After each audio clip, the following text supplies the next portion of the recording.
Welcome to Leadership Comes Alive, brought to you by Leadershape Global.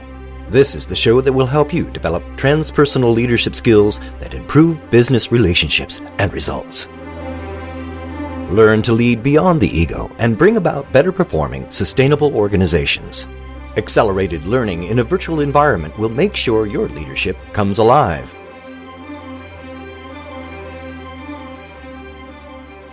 Hello everyone, this is Danielle Grant from Leadershape Global. Thank you for being with us today, and joining me today is Peter Collier. Peter is a values-driven business leader and accredited coach with multinational experience spanning hospitality, leisure, investment banking, retail and consumer products. His career has been largely in people experience leadership and includes ASOS.com in London, Claire's Accessories in Chicago, the Walt Disney Company both in London and Los Angeles, Oasis PLC, and since January 2020 as Chief People Officer at Ted Baker PLC. He spent the first 10 years of his career as an apprentice chef, progressing to head chef and management in hospitality. Peter's been driven by an understanding of how to unlock a company's purpose and culture with a multi-generational workforce.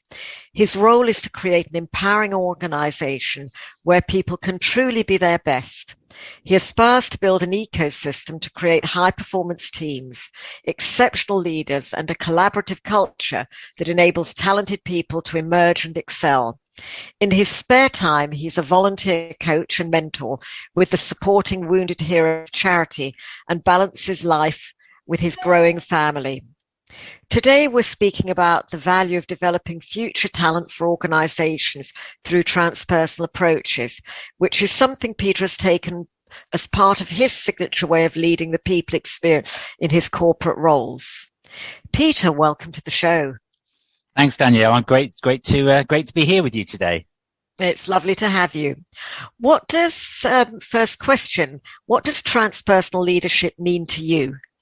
Well, for me, it's a complete experience. It's really holistic in its approach. I think it combines one's experiences of life, intuition, intelligence, and the culture that you live and breathe and bring every day. For me, it's really about extending beyond the personal and the individual, so that you can really move beyond the typical limits of the ego and the personality. And you talk about developing future leaders in this way. Why is it particularly relevant for the future talent of organizations?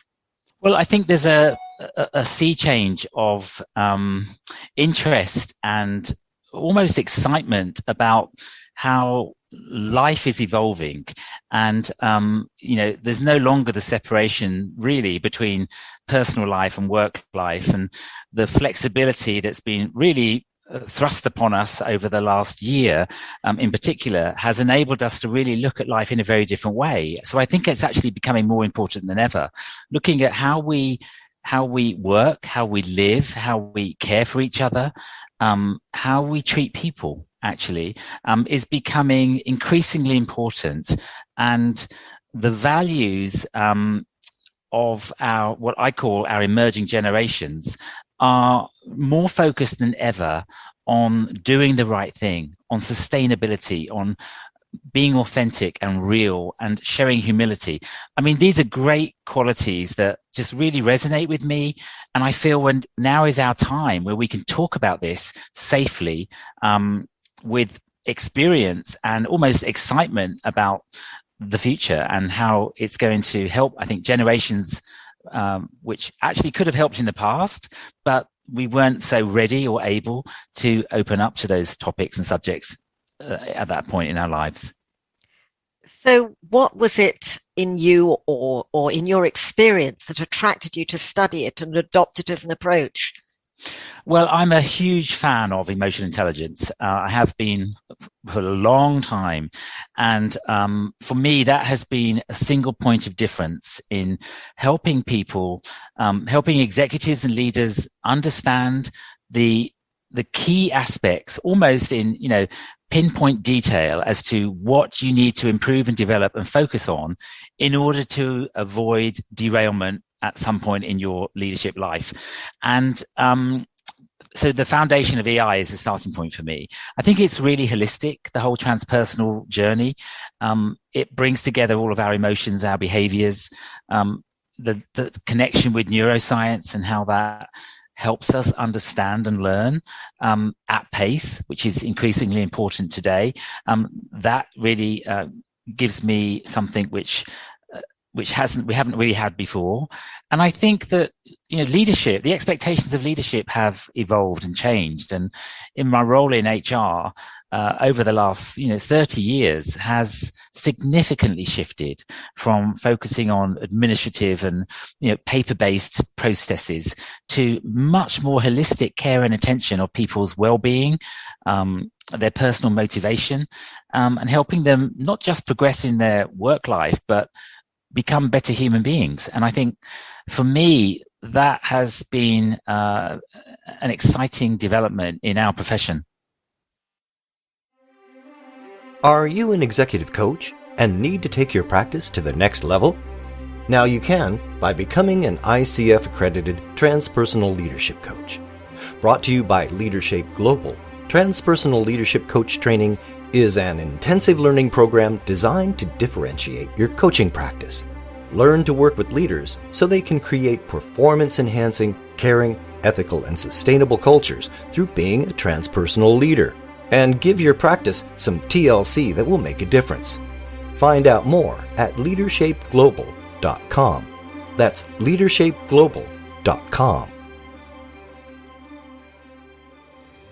You said that this is an exciting development in your profession.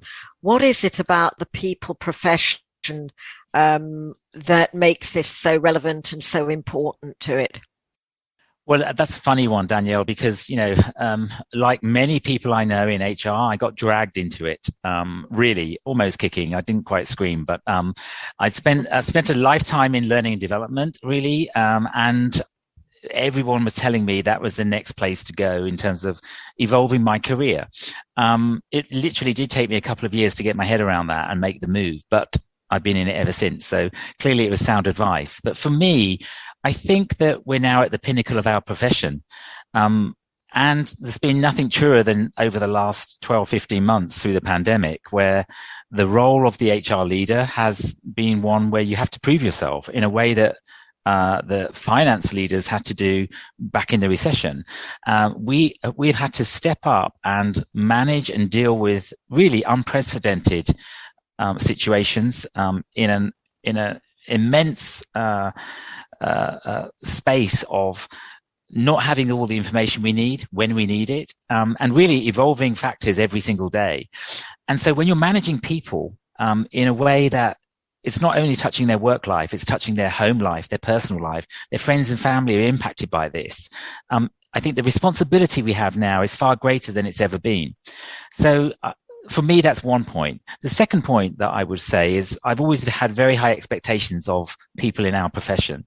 And if I'm honest, I've always been quite critical. I've spent many years and many hours interviewing for quality talent in our profession. And I've been disappointed a lot over those years because the talent just hasn't been there with the level of confidence and drive. And I think, the pursuit of our profession in a way that I would like to have seen. Now, in, the last 10, 15 years, I invested a lot of time in that part of the profession to help bring other people up to speed and encourage more bravery, really encouraging people to step up to the executive plate and be more challenging than they've ever been around what we're doing for people. And for me, that's paid off very well. I think the final piece is the transpersonal leadership aspect. It has real teeth. It's a model that gets results at speed. And this is something that I believe is quite unique. We haven't had that in other things that I've used before. It really does make a difference to the individual, to the teams that they're leading, and ultimately to business success. So I think it's more important than it's ever been.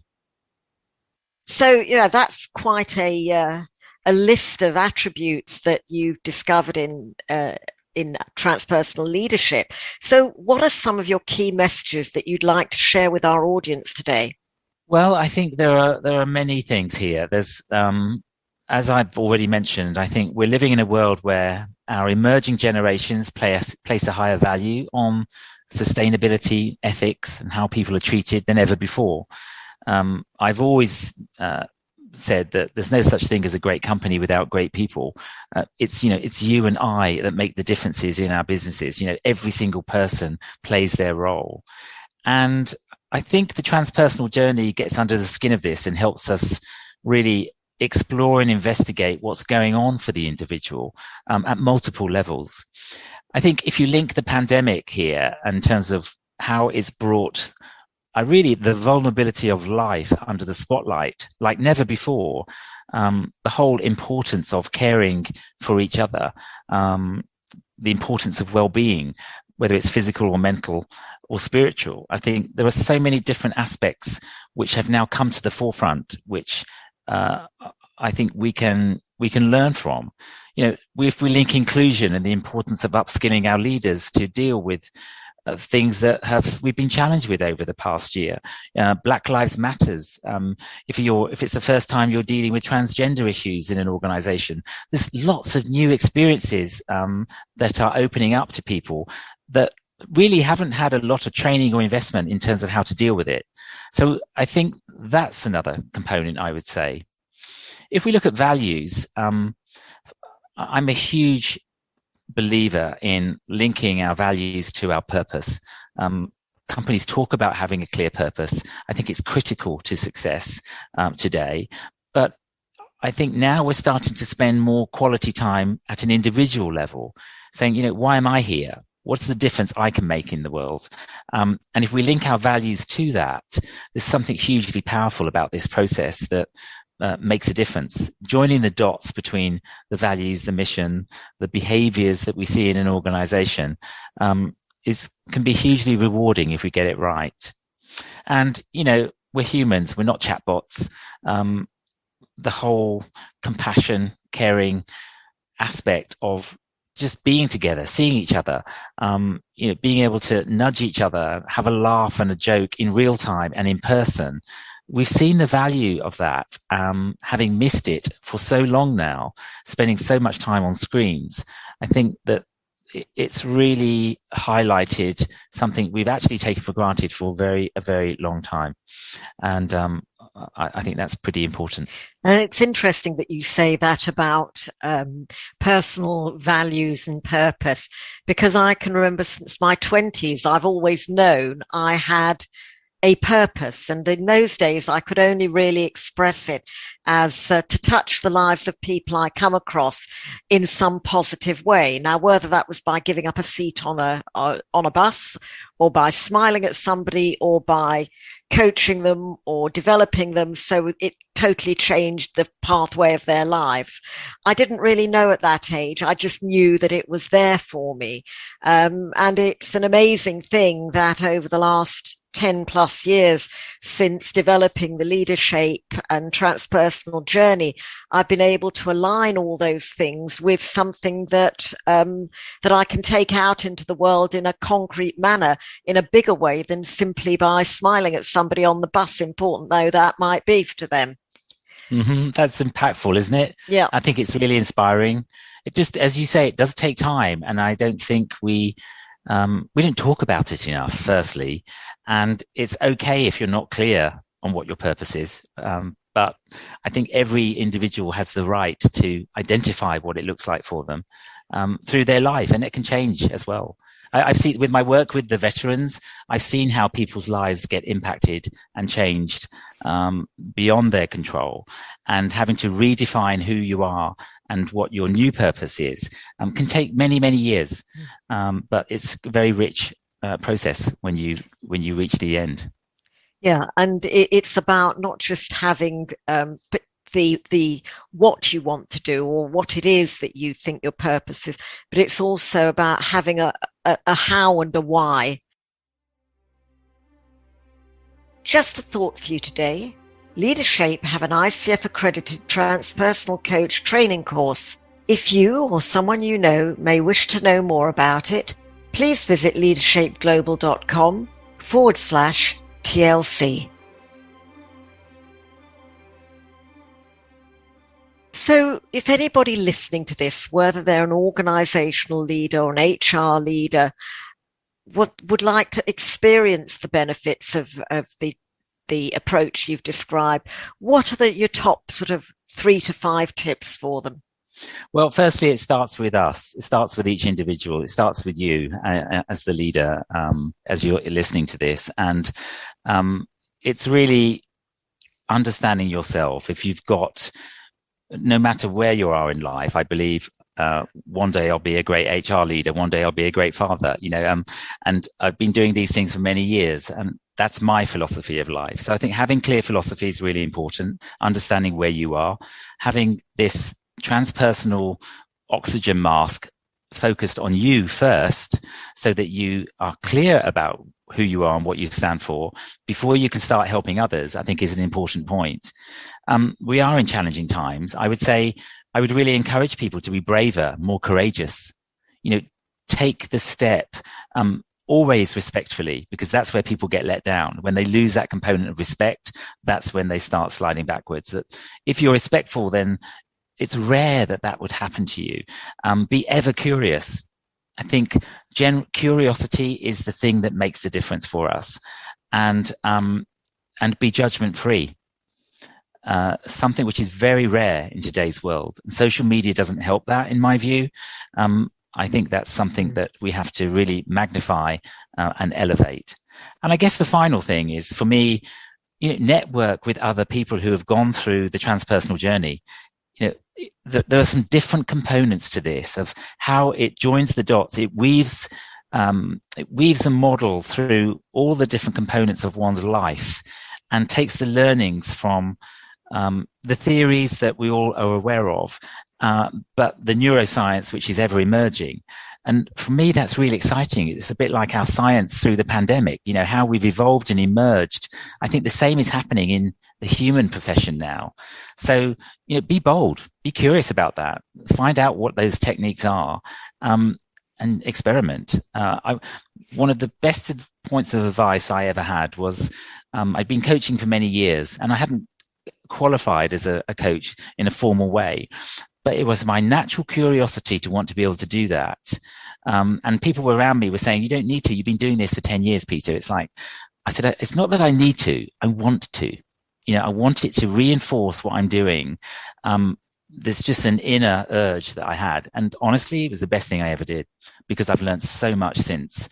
I've built such great networks that I wouldn't have built had I just carried on the way I was. So, we're never too old to learn. And I think the hunger for learning, for me personally, will never stop. And I think a lot of people would be encouraged by that. I think that resonates with the message that I got from my course director when I learned to coach in my diploma course, which was make what is implicit explicit. Because if you can do that and you can express it, you can then replicate it, refine it, and do it better. If you allow it to simply be below a conscious level and you don't bring it into full consciousness, then it's always a mystery as to how you do it. Absolutely. Nice messaging. I think we've got, the beauty is we have one life. It's not a rehearsal. We can't really do anything about the past other than learn from it. We can't really predict the future too much anymore. So we have this moment. And for many people, the last 15 months have allowed people to be in this moment more than ever. For some, it's been a great thing. For others, it's been painful. But that's the richness of the world we're all living in. Yeah. Thank you very much, Peter. That's really some profound messaging there. And I hope that everybody has enjoyed you sharing your insights. And that's all for today's episode of Leadership Comes Alive. I'd like to thank Peter Collier very much for being with us today. And thank you all for listening. Until next time, this is Danielle Grant from Leadershape Global. You have been listening to Leadership Comes Alive, brought to you by Leadershape Global. Join us next time as we continue to explore transpersonal leadership skills that bring about better performing, sustainable organizations. We'll talk with you next time on Leadership Comes Alive. Visit leadershapegglobal.com.